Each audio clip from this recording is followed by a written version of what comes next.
That'll be $6,724 to get your vehicles back, Mr. Henderson, and another $500 for the initial HOA fine. Payable today, of course. The voice on the other end of the phone was smug, dripping with the kind of practiced condescension that only a true bureaucrat could master. I stood on the freshly scraped dirt of Lot 17, the early morning sun just beginning to bake the Georgia clay. My phone pressed so hard against my ear I thought it might crack. My stomach was a cold, hard knot. $6,724. That was the ransom for my F-250 and my new Ram 3500 dually. The two pillars of my entire construction business, currently impounded in a yard 20 miles away. And parked right in front of me, straddling the pristine curb of the Magnolia Meadows subdivision, was the source of my misery. A golf cart, driven by a woman whose floral muumuu seemed to be actively at war with the cart's vinyl seat. This was Karen, the HOA president, a fact she had announced with the self-importance of a Roman emperor. She had a clipboard in one hand and a smile that didn't reach her cold, assessing eyes. She had watched the tow trucks haul my life's work away not an hour ago, and now she was here to gloat. That's for two commercial vehicles parked overnight in a residential zone, a clear violation of Article 7, Section C, Paragraph 2 of the Magnolia Meadows Covenants, Conditions and Restrictions. She chirped, tapping her clipboard with a perfectly manicured nail. I suggest you read them. Ignorance isn't an excuse. I took a slow, deliberate breath, the kind my drill sergeant taught me to take before you decide whether to solve a problem with words or with overwhelming force. Ma'am, I started, my voice dangerously calm. I am the contractor for the spec house on this lot. Those weren't just parked. They were staged for work to begin this morning. They're full of about $100,000 worth of tools and materials. She waved a dismissive hand, the diamond on her finger catching the sun. Details. Details. The rules are the rules. They exist to protect our property values and the aesthetic harmony of the community. We can't have rusty old work trucks littering our streets. Rusty. My F-250 was 3 years old, washed weekly. The Ram was brand new, but I knew arguing that point was like trying to teach a pig to sing. It wasted my time and annoyed the pig. I have a construction permit from the county, I said, my jaw tightening. It authorizes the presence of necessary equipment. The county's rules don't supersede HOA rules within Magnolia Meadows, she retorted, her smile tightening. We are a private community with our own standards. You'll find we are very serious about them. And that was it. The finality in her tone, the sheer, unadulterated pleasure she took in wielding this petty power. She had just cost my small, veteran-owned business nearly $10,000 before I'd even hammered a single nail, and she was enjoying it. She was the queen of this little fiefdom of manicured lawns and beige houses, and I was just a peasant who had tracked mud on her pristine carpet. But as I looked at her, sitting there on her throne of a golf cart, I felt something shift inside me. It wasn't just anger. It was the cold, quiet resolve of a man who had faced down much worse than a power-tripping HOA president in a muumuu. She had just declared war. She just didn't know who she was fighting. If you've ever had a run-in with an HOA that thinks it's a sovereign nation, hit that subscribe button and let me know in the comments where you're watching from. I want to hear your own HOA nightmare story, because I have a feeling this is just the beginning of mine. My journey to this patch of dirt in Magnolia Meadows hadn't been a straight line. After 12 years in the Army Corps of Engineers, building bridges under fire in places most people couldn't find on a map, I came home with a set of skills, a deep-seated need for order, and a spine made of reinforced steel. I poured every cent I had, along with my GI Bill, into starting Henderson Homes. My wife, Sarah, who had the financial acumen of a Wall Street shark and the patience of a saint, handled the books while I handled the builds. We weren't the biggest, but we were the best. Our motto was simple: built with discipline. It meant we showed up on time, we did what we said we would, and we never ever cut corners. It was that reputation that had landed us the spec house on Lot 17. The developer, a larger firm that I'd done subcontracting for in the past, needed a reliable builder to put up a high-end, 4-bedroom model home to anchor the new phase of the subdivision. It was a good project for us, a chance to showcase our quality and get our foot in the door of a lucrative market. The contract was signed, the permits were pulled, and the day before the tow, my guys and I had spent the afternoon staging the site. We unloaded the generator, the air compressors, saws, ladders, the essential skeleton of a job site, and parked the trucks, loaded with hand tools, specialty equipment, and secured materials, well off the road on the cleared dirt of the lot itself. We were set to start framing at 700 sharp. That first call to the towing company was a masterclass in bureaucratic indifference. The dispatcher informed me of the fees with robotic detachment. The cost was broken down. 2 heavy-duty tows, 2 impound fees, 2 administrative fees, and a gate fee for after-hours access, even though it was only 6:30 a.m. After getting the total, I called Sarah. Her sharp intake of breath was audible over the phone. 10 grand, Jack? Before we've even made a dime? She asked, her voice tight with a mixture of anger and anxiety. Pay it, I told her, my voice flat. Get the trucks. Get receipts for everything. Every single penny. Scan them and save them to a new folder. Label it Magnolia Meadows HOA. There was a pause. What are you going to do? She asked. I'm going to document, I said, and then I'm going to build this house. While Sarah dealt with the financial gut punch, I drove my personal car to the impound lot. The place was a gravel-strewn purgatory for vehicles, surrounded by a chain-link fence topped with razor wire. My truck sat in the back, looking like hostages. The process of retrieving them took 2 hours and a mountain of paperwork. I photographed everything: the position of the trucks in the lot, the condition they were in, the itemized invoice that was practically criminal in its predatory pricing. By the time I got the trucks back to the site, my crew was waiting, their arms crossed, steam practically coming out of their ears. My foreman, a Marine vet named Martinez, just shook his head. Boss, you want us to go talk to her? He asked, his meaning perfectly clear. I held up a hand. Negative, Martinez. We're professionals. We're here to build a house. Let's get to work. We lost half a day, but we made it up, working with a quiet, focused fury. We operated strictly within the county's permitted work hours, 7 a.m. to 6 p.m. At 5:59 p.m. every day, we packed up every single tool, loaded both trucks, and drove them off-site to a storage unit I rented 5 miles away. It was an absurdly inefficient and costly process, adding an hour to the beginning and end of each day, but I was determined not to give Karen another inch. That Friday, I sent a formal, certified letter to the HOA board addressed to Karen. In it, I politely introduced myself and my company. I explained the nature of our work on Lot 17 as authorized by the developer and the county. I outlined the necessity of having our vehicles and equipment on site for the duration of the build. I included copies of the county permits. I requested a temporary exemption from Article 7, Section C, a standard practice in almost every other HOA I'd ever worked in. I ended the letter by stating my desire for a cooperative and productive relationship. The response came a week later. It wasn't a letter. It was a single-page notice of violation delivered by the mailman. It was a fine for $250 for unauthorized correspondence. Apparently, all communication had to go through their online portal, a fact buried deep in their convoluted bylaws. The notice, signed by Karen, stated that no exemptions would be granted and that any further violations would result in escalating fines and permanent revocation of my company's privilege to work within Magnolia Meadows. It was a declaration of total war, written on official HOA letterhead. My strategy of reasonable negotiation had failed spectacularly. It was time for a new one. Sarah and I spent the entire weekend huddled over our dining room table, which was now buried under a mountain of paper.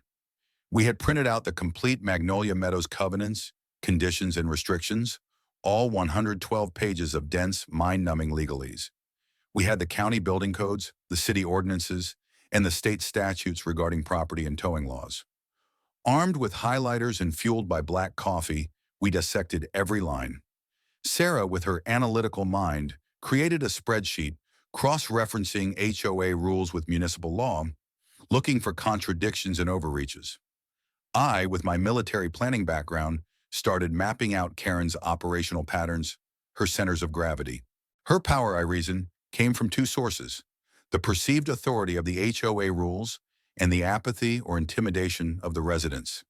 If I could undermine one or both, I could win. Here's something, Sarah said late Saturday night, tapping a paragraph on the screen. State Towing Statute 44-1-13. It requires a property owner or their agent to post clear, unambiguous signage at all entrances detailing the parking restrictions and the name and phone number of the towing company used. I drove through their main entrance this morning, Jack. There's a Welcome to Magnolia Meadows sign and a flower bed. Nothing else. My heart gave a little thump. That was a chink in the armor. A big one. Keep digging, I said. Look for anything about conflicts of interest for board members. We found it in the HOA's own bylaws. Article 4, Section B. No board member shall participate in any decision or vote in which they have a direct or indirect personal or financial interest. It was standard boilerplate, but it was there. We highlighted it in bright yellow. By Sunday evening, we had a folder thick with potential ammunition, but no clear plan on how to use it. Fighting them head-on with a lawyer would be expensive and time-consuming, and in the meantime, I still had a house to build under a microscope. The developer was getting antsy about my new, slower process of moving trucks on and off site every day. The answer when it came didn't arrive with a thunderclap, but with the quiet ping of an email notification on a Monday morning. It was from a Catherine Richards with the subject line, Contract for Custom Home Build, 128 Magnolia Lane. I opened it. It was a formal offer for Henderson Homes to be the exclusive builder for a massive 6,000 square foot custom dream home. The budget was nearly $2 million. It was the kind of project that could elevate my company to a whole new level. The architectural plans were attached, a sprawling, intricate design with a 3-car garage, a pool, and a custom chef's kitchen. It was a builder's dream. The client's name, Catherine Richards, didn't ring any bells.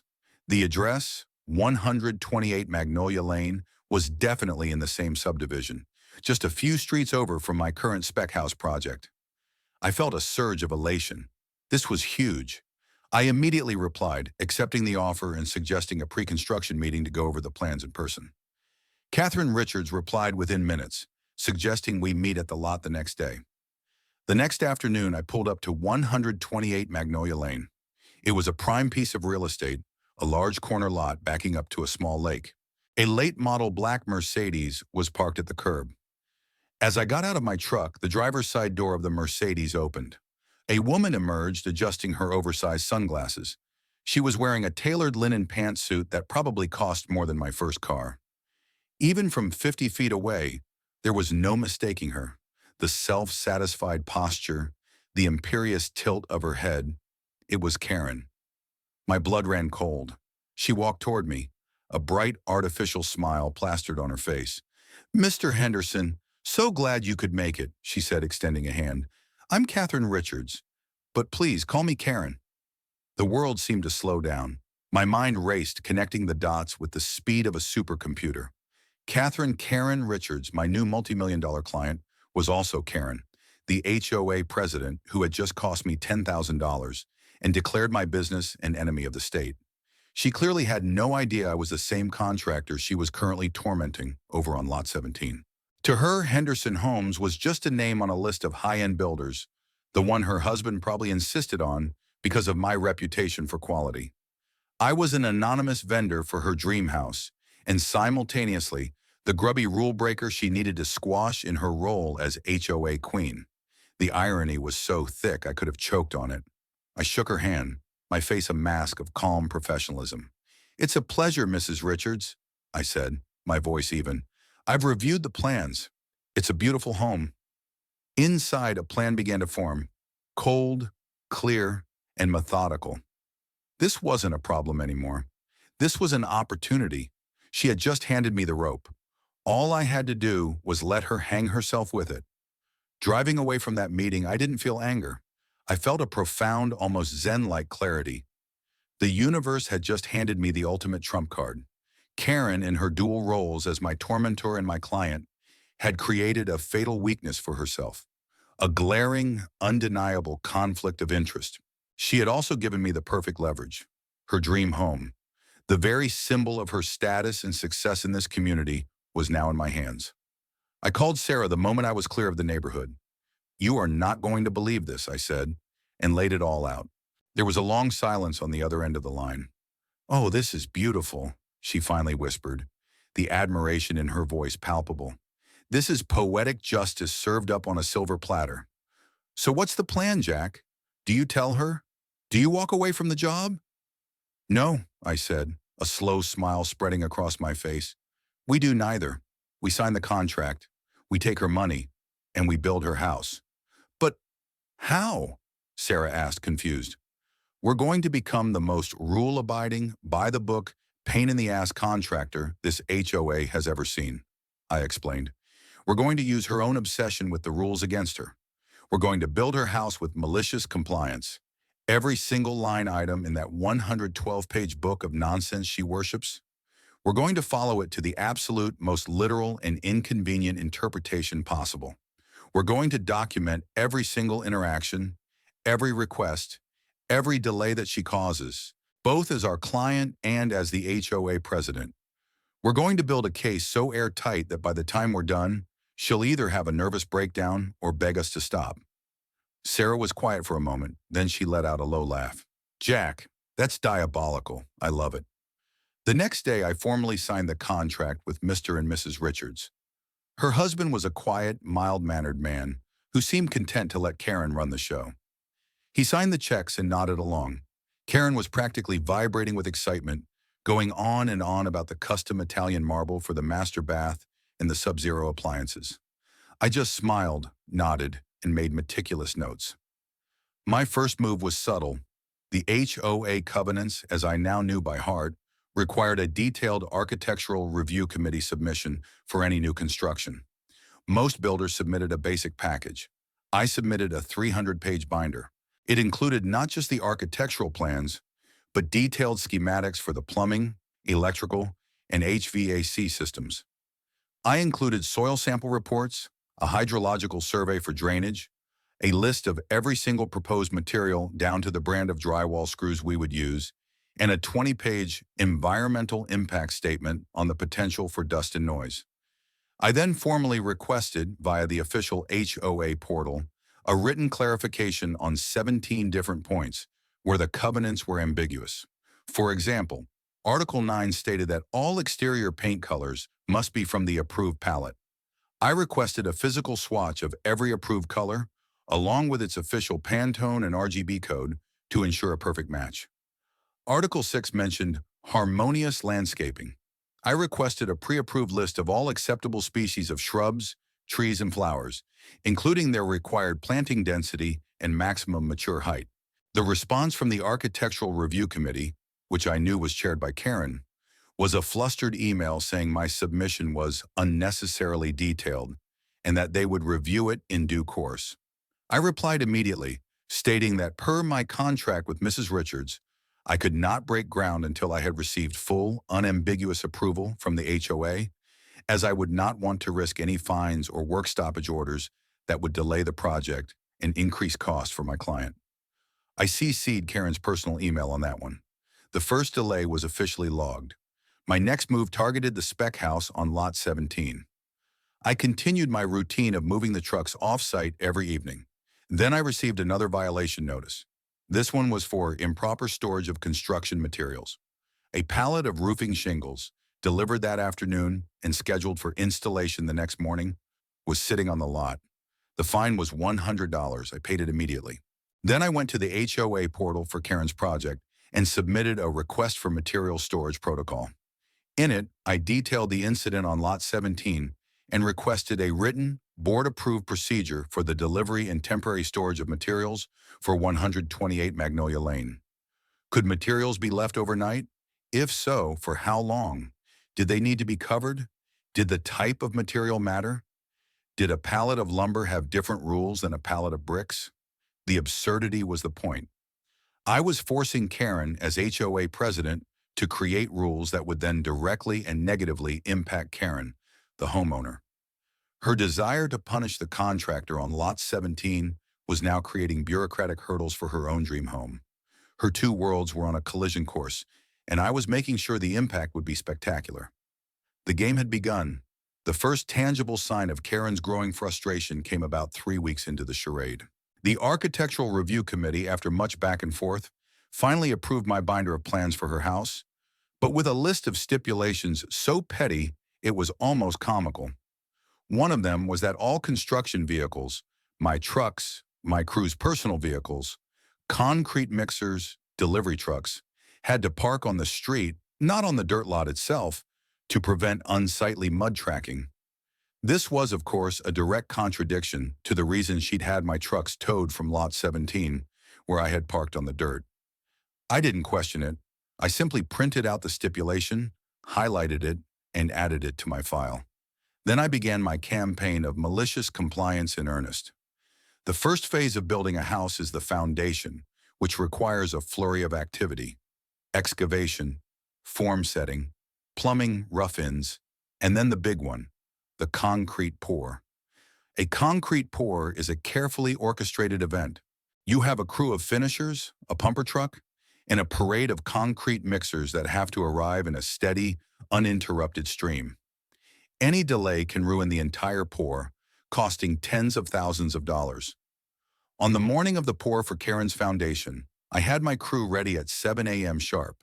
The pumper truck was in position, but instead of having the concrete mixers line up, I followed the HOA's new rule. I had them park, one by one, down the street outside the official boundary of Magnolia Meadows. Then, using a walkie-talkie, I would call them in one at a time. A mixer would drive in, unload its concrete into the pumper, and then immediately drive out. The next one would then be called in. It was a logistical nightmare. It turned a 3-hour job into a 6-hour ordeal. Neighbors peered out their windows, annoyed by the constant procession of heavy trucks.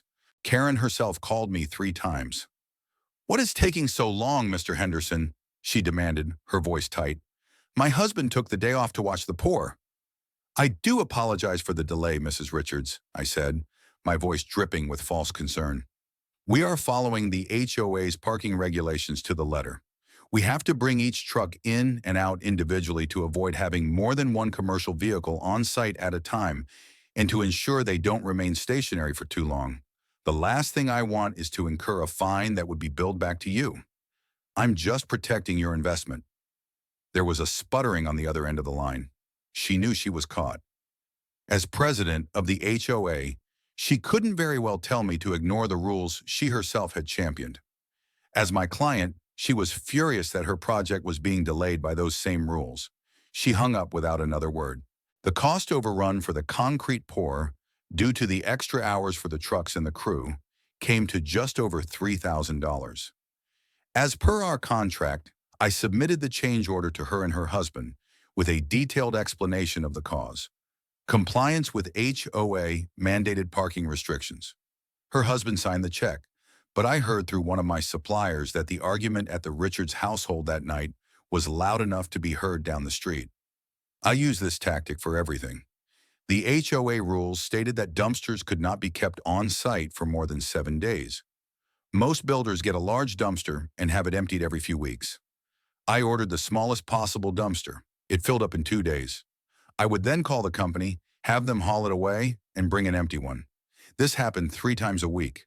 The constant traffic of garbage trucks became another source of neighborhood complaint, all directed at the HOA. The rules limited construction noise to between 8 a.m. and 5 p.m. My crew and I would be on site at 7 a.m., as permitted by the county, but we would spend the first hour doing quiet work, organizing materials, planning the day, cleaning. The moment the clock struck 8, the saws would roar to life. The moment it struck 5, they would fall silent. If a task was 90% finished at 4:59 p.m., it would wait until the next morning. Karen, who often drove by to inspect the progress, was visibly agitated by the slow but deliberate pace. "Can't your men stay a little later to finish that wall?" she'd ask. "I'm afraid not, Mrs. Richards," I'd say, pointing to my watch. "HOA noise ordinance. We're just being good neighbors." Each delay, each inefficiency was meticulously documented. Each cost overrun was submitted with a direct reference to the HOA rule that caused it. I was building her a beautiful, high-quality house, but I was also building a fortress of paperwork around myself, in a prison of bureaucracy around her. She had wanted to weaponize the rules, so I was showing her what that truly looked like. It wasn't long before other residents of Magnolia Meadows started to notice the strange, slow-motion ballet of construction at 128 Magnolia Lane. The constant parade of single delivery trucks, the dumpster swaps every other day, the crews that started early but didn't make a sound until 8 a.m. on the dot. At first, it was just curious glances. Then, people started talking. My foreman, Martinez, was the first to pick up on it. "Hey, boss," he said one afternoon while we were meticulously stacking lumber into small, HOA-compliant piles. "That guy from across the street, Mr. Gable, came over. Asked me why we work so weird." Mr. Gable was George, a retired history teacher who lived in the immaculate little house directly opposite Karen's future palace. I'd seen him tending his rose bushes, his face a permanent mask of quiet disapproval. "What did you tell him?" I asked. "I told him we're just following the rules, sir. The HOA rules," Martinez said with a ghost of a smile. He just nodded, real slow, and said, "Ah, yes, the rules." That weekend, I was doing some paperwork on the tailgate of my truck at the spec house on Lot 17 when George Gable walked over. He was a small man with kind eyes and a surprising firmness in his handshake. "Mr. Henderson," he began, without preamble, "I've been watching you, both here and over on my street. You're a very methodical man." "I try to be," I said cautiously. "I'm a retired teacher," he continued, "and I've learned to recognize a well-prepared lesson plan when I see one. You're not just building houses. You're teaching someone a lesson." He looked me straight in the eye. "Her." I didn't say anything, just let him talk. "She fined me $200 last month," he said, his voice quiet but laced with steel. "The violation? Unapproved lawn ornamentation. It was a garden gnome. My granddaughter gave it to me for my birthday. Said it violated the aesthetic harmony of the community." He gestured down the street. "Meanwhile, her own hedges are 6 inches over the regulation height, and that fountain she had installed by her front door was never approved by the ARC. I know, because I was on the committee before she forced me out." A young couple, the Millers, who were out walking their dog, overheard us and stopped. "You too, George?" the husband asked. "She sent us a notice because our kid's basketball hoop was visible from the street. The portable kind. We have to roll it into the garage every single night." Soon a small crowd had gathered. An elderly woman complained about being fined for having her flag out on a non-federal holiday. A family man told a story about getting a violation for his trash cans being left at the curb for 3 hours after pickup instead of the mandated 1 hour. It was a flood of petty tyrannies, a litany of abuses, all stemming from one source: Karen. I listened to it all, my calm expression betraying none of the fierce satisfaction I felt inside. I had suspected this, but hearing it confirmed, seeing the shared frustration on the faces of these decent people, it solidified my resolve. "She gets away with it because she divides everyone," George said, his voice rising with passion. "She makes you think you're the only one, that you're the rule breaker. She isolates you, but look at us. We're not alone." That was my cue. "No, you're not," I said, my voice carrying over the small group. I opened the cab of my truck and pulled out a binder. It was my Magnolia Meadows file. She had my work trucks towed from this lot before I even started. Cost me almost $10,000. I opened the binder to the first page and showed them the invoice from the tow company and the canceled check. A collective gasp went through the group. "I've been documenting everything," I continued, flipping through the pages. "Every fine, every violation notice, every email. And not just for me. I've been watching her. Here are photos of her overgrown hedges. Here's the county permit search showing no application was ever filed for her fountain. Here's a copy of the state towing statute her board is violating." I laid it all out for them. I explained the conflict of interest with her own house build. I showed them the change orders for thousands of dollars in delays on her own project, all caused by rules she was enforcing. Their anger turned into a slow-burning, focused rage. "What can we do?" Mrs. Miller asked, her voice trembling slightly. "The annual HOA meeting is in 6 weeks, I said, looking from face to face. The board is up for re-election. She runs unopposed every year because no one dares to challenge her. This year, that's going to change. We're going to collect evidence. We're going to build a case. and we're going to take our neighborhood back. For the first time since I'd set foot in Magnolia Meadows, I saw hope in their eyes. The seeds of rebellion had been sown. My quiet, one-man war had just gained an army. The alliance formed quickly and quietly. George Gable, with his academic's mind for organization and his deep-seated grudge, became my unofficial lieutenant. We held secret meetings in his living room, away from the prying eyes of Karen's network of neighborhood spies. The group grew from the initial handful to over a dozen households.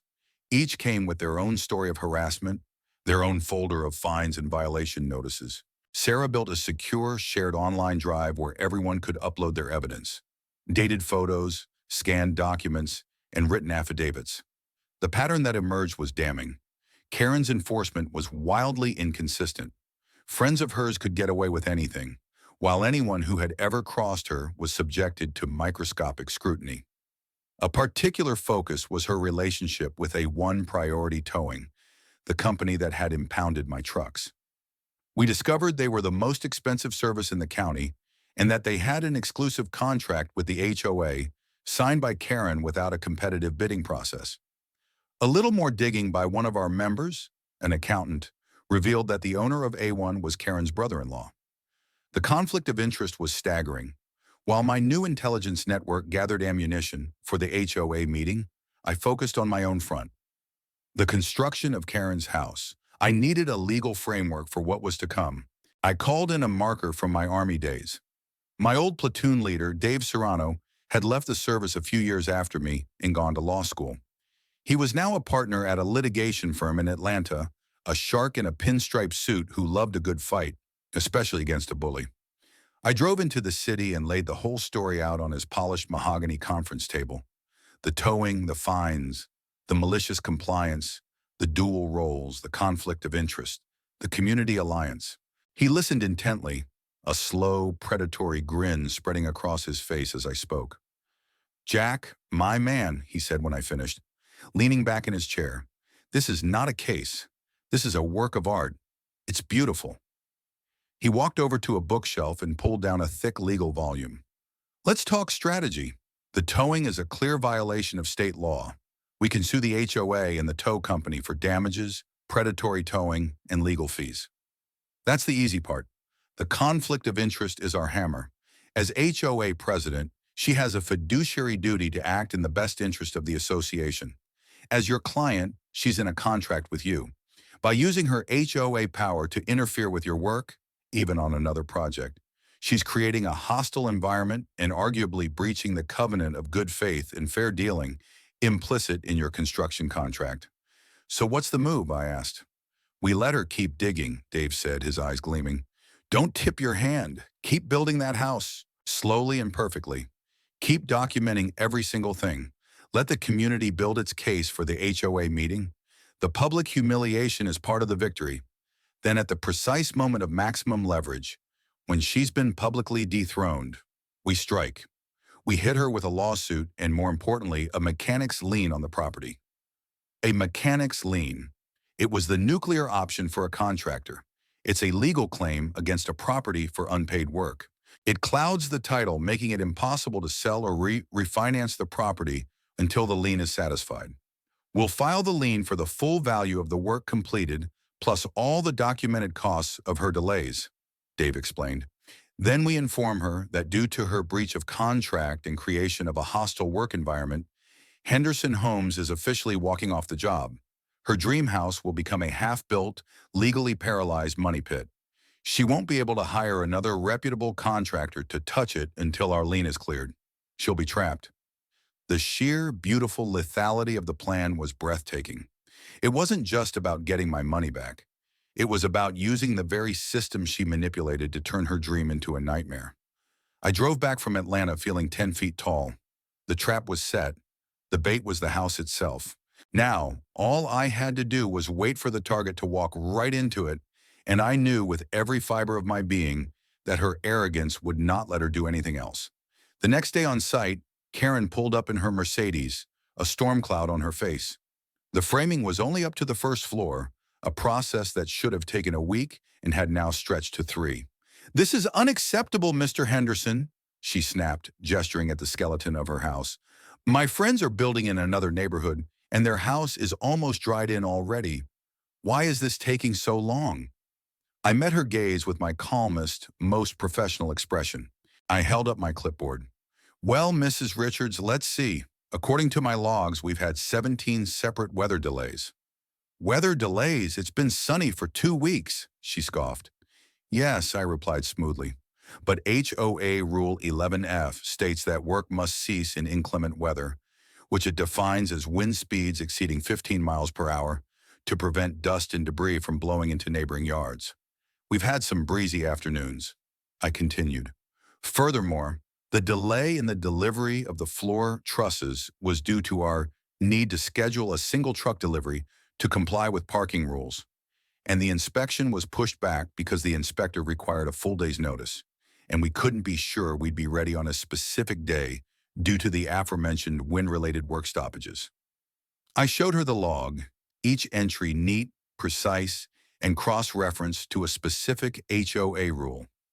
Her face went from red to a pale mottled white. She was staring at a prison of her own making, and she could see there was no way out. She got back in her car and sped away, tires squealing. I made a note of that. Violation of the neighborhood's 15-mile-per-hour speed limit. The pressure continued to mount on all fronts. On the community side, Georgia's network was a resounding success. They had compiled a dossier on Karen that would have made a prosecutor weep with joy. It contained over 50 formal affidavits from residents, a forensic accounting of the HOA's budget that highlighted the exorbitant fees paid to her brother-in-law's towing company, and a detailed map of the neighborhood showing Karen's own numerous, long-standing covenant violations. They had their secret weapon ready for the annual meeting, which was now just a week away.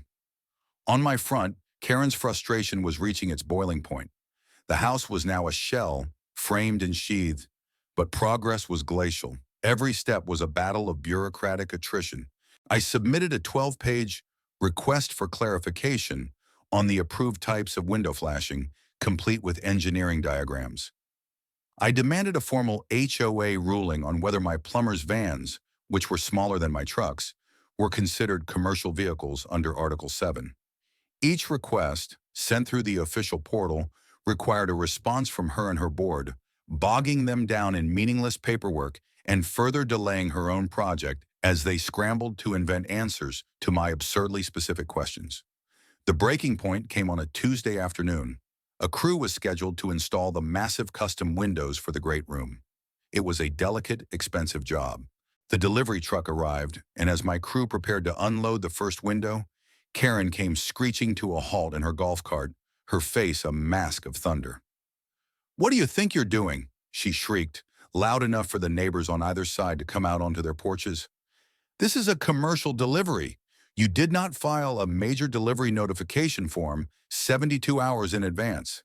"Mrs. Richard," I said calmly, stepping between her and my crew, "there is no major delivery notification form mentioned anywhere in the covenants or bylaws. I would know. I've read them all, several times." "It's a new rule," she sputtered, her voice cracking with rage. "The board passed it last night to deal with excessive deliveries." "Then I'm afraid you have to provide me with a copy of the amended bylaw, signed and dated by the board," I replied, my voice still level. "And even so, a rule passed last night cannot be retroactively applied to a delivery that was scheduled last week. I'm sure your husband, the one paying for these windows, would not want them sent back to the factory, incurring a restocking fee and a 6-week reorder delay." The logic was inescapable. The trap was perfect. She was cornered, publicly, in front of her future neighbors and my entire crew. And she snapped. "I don't care about your stupid rules," she screamed, her face contorted in an ugly sneer. "I am the president of this HOA, and I am your client. I want this house built, and I want it built now. You are a lazy, incompetent fraud, and I will ruin you. I will have you blacklisted from every subdivision in this state." The tirade went on for another minute. It was a spectacular, full-blown meltdown. She insulted my crew, calling them lazy good-for-nothings. She threatened to sue me into oblivion. She waved her arms, her face turning a frightening shade of purple. And through it all, I just stood there, I didn't say a word. I just let her burn herself out. What she didn't see was the small red recording light on the phone in my shirt pocket. I had started it the moment she began shrieking. I had captured it all. The threats, the insults, the admission that she didn't care about the rules she so brutally enforced on everyone else. It was the crown jewel of my collection. When she finally ran out of breath, she glared at me, panting. "Are you going to get back to work or not?" she hissed. I gave a slight nod to Martinez. "Go ahead and unload the windows, boys. Carefully." Then I turned back to Karen. "Mrs. Richards," I said, my voice quiet but carrying the weight of finality. "I believe we have a meeting to attend. The annual HOA meeting. This Saturday. I do hope you'll be there." I turned and walked away, leaving her standing there, fuming and utterly defeated, the sound of my crew carefully unloading her precious windows behind me. The public confrontation was over. The checkmate was just days away. The Magnolia Meadows Community Center was a sterile beige room filled with uncomfortable folding chairs. On a normal year, the annual HOA meeting was a sparsely attended affair, a formality where Karen would read a pre-written speech, announce the board's accomplishments, and get re-elected by a handful of proxy votes. But this year was different. The room was packed. Every chair was filled, and people were standing along the back and side walls. I saw the Millers, the elderly woman who loved her flag, the man with the trash can grievance, and dozens of other faces I now recognized from our secret meetings. George Gable sat in the front row, a calm, determined look on his face. I stood in the back with Sarah, my hand resting on her shoulder. We were just observers, for now. Karen and the other two board members, a pair of nervous-looking sycophants, sat at a long table at the front of the room. Karen beamed at the unexpectedly large crowd, mistaking their presence for a sign of her popularity. She tapped the microphone. "Welcome, welcome everyone to the annual meeting of the Magnolia Meadows Homeowners Association," she began, her voice booming with false bonhomie. "It's so wonderful to see so many of you taking an active interest in our beautiful community."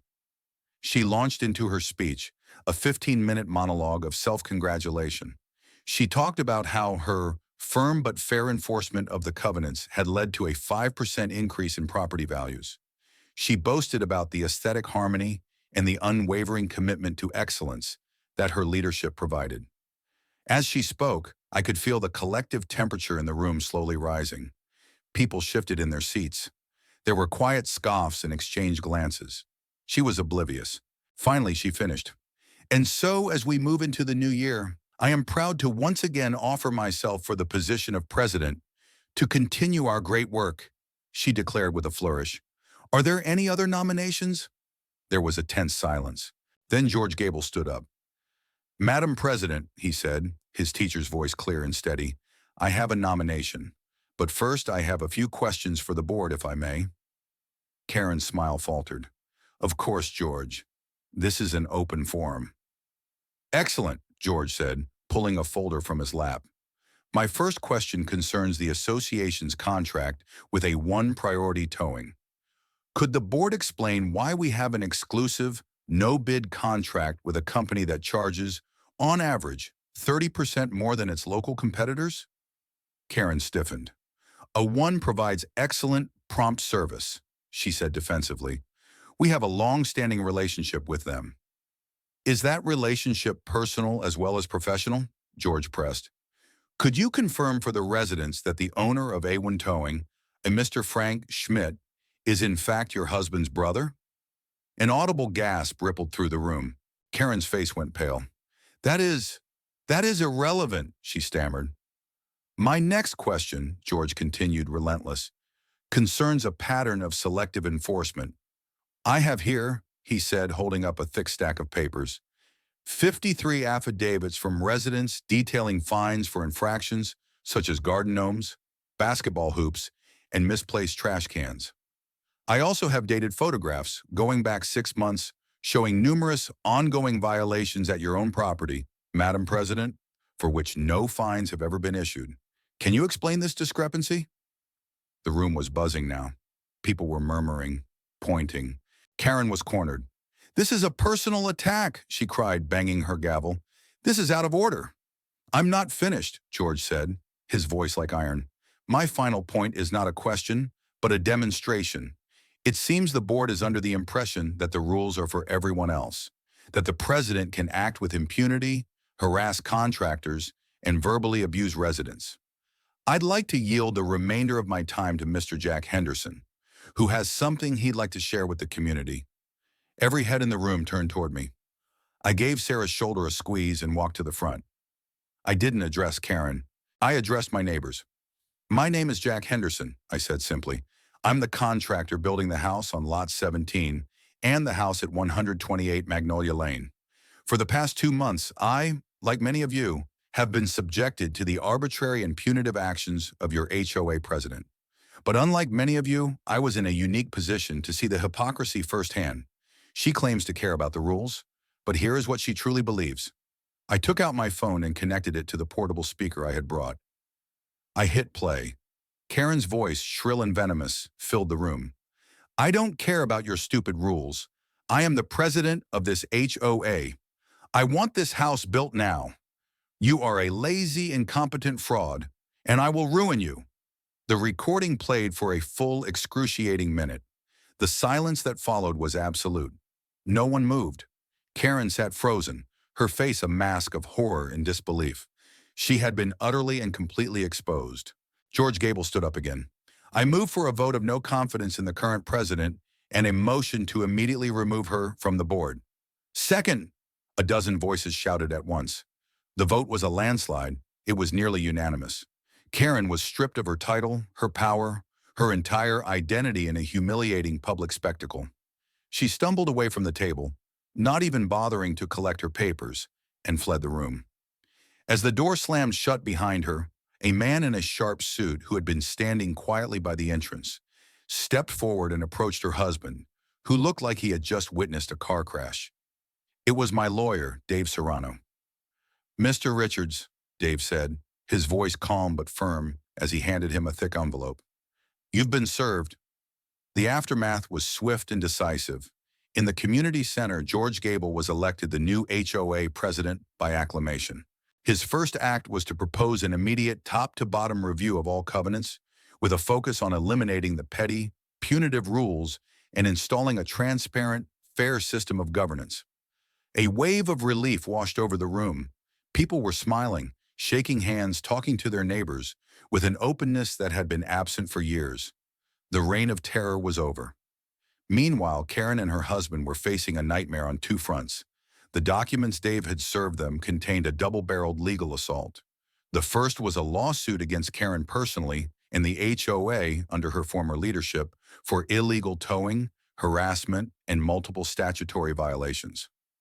The second was a formal notice that Henderson Homes was placing a multi-$100,000 mechanics lien on their property at 128 Magnolia Lane for the full value of the work and materials to date, plus the meticulously documented costs associated with the delays she had caused.